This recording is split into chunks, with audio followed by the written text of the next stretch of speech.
Today's Technique Tuesday is, it's a beginner to intermediate. It's just a way to get into your chain unwinders, like this.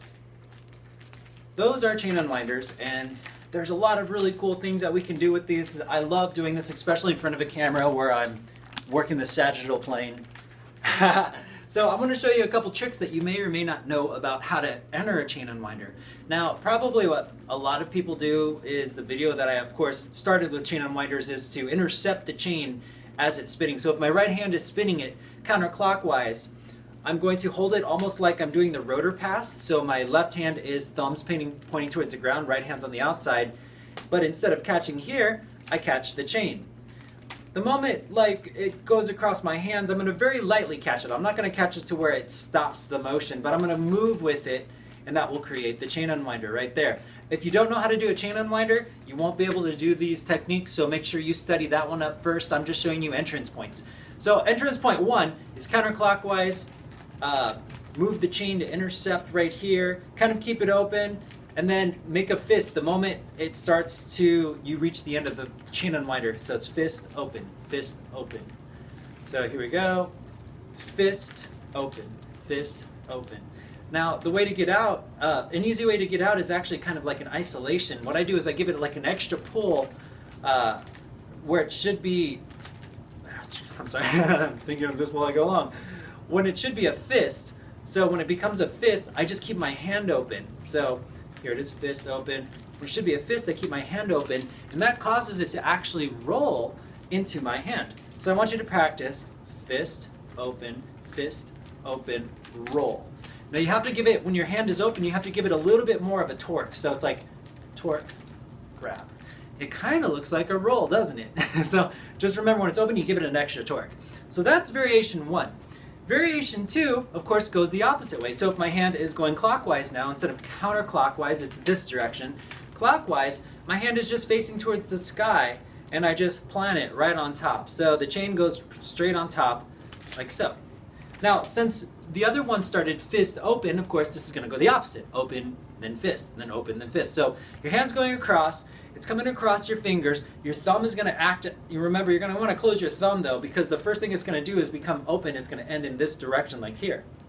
So here, comes across, clench the thumb, causes it to go this direction, and boom, you're right here, then fist, open, fist. And remember, once it goes to the fist, you can give it an extra torque, which will turn it into a roll. So now we have our left hand covered. What about the right hand? Can you do it just with one hand? And the answer, of course, is yes. We're going to start with counterclockwise because this is a little bit easier.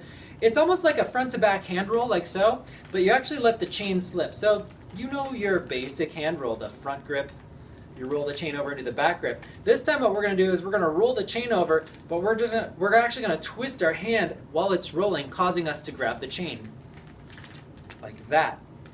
So I'm going to go again slowly here. As soon as my finger starts to get into the chain, so as it's rolling right here, as soon as it starts to get in the chain, I'm twisting in it and grabbing it that direction. So it's here, here. This one can be a little bit wonky to get into depending on how loosely you get in there. You can even try lowering your grip slightly. If you're too high, it's going to be a little bit harder. If you lower it though, you can usually go into it a little bit more smoothly. So we're going to try it again here. Whoosh. Oops. See, if I grab it too high, it doesn't always work. This is a little bit more unreliable, but it is also a way that you can do it with one hand. Now, what's awesome about being able to do it with one hand is you can do doubles. I don't have my other nunchuck with me, but you can do doubles and you can get them both into chain unwinders right here. This is kind of how you set up for it. The last one, which is just one that I kind of discovered today, makes it really easy. If it's going clockwise, so it's in my right hand, it's going clockwise, all I have to do is pull my pointer finger over. This creates like a quasi-pencil grip. So we're going this direction, pointer finger goes over, and it's almost like, it's almost like a front-to-front hand roll from here. It's really wild.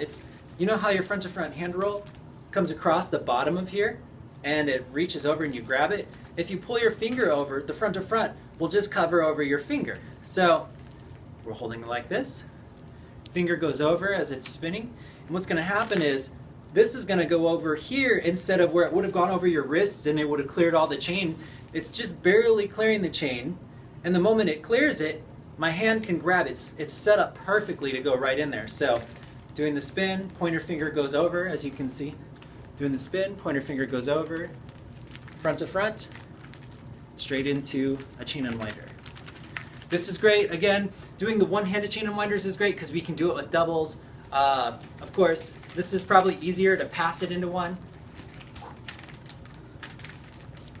But yeah, that's what we're going to work on today. Just some entrances and exits to chain unwinders. So hope you guys enjoy. I hope you guys are spinning. I hope you guys are ready for the website. It's going to take some time. But with all the donations that I've recently got, I am using it to create the most awesome website that you can possibly imagine. And it's going to be bigger than YouTube and Facebook in terms of how much we can do with it. So definitely join. I will announce it when it happens. Thank you guys again. Leave me a message if you need anything.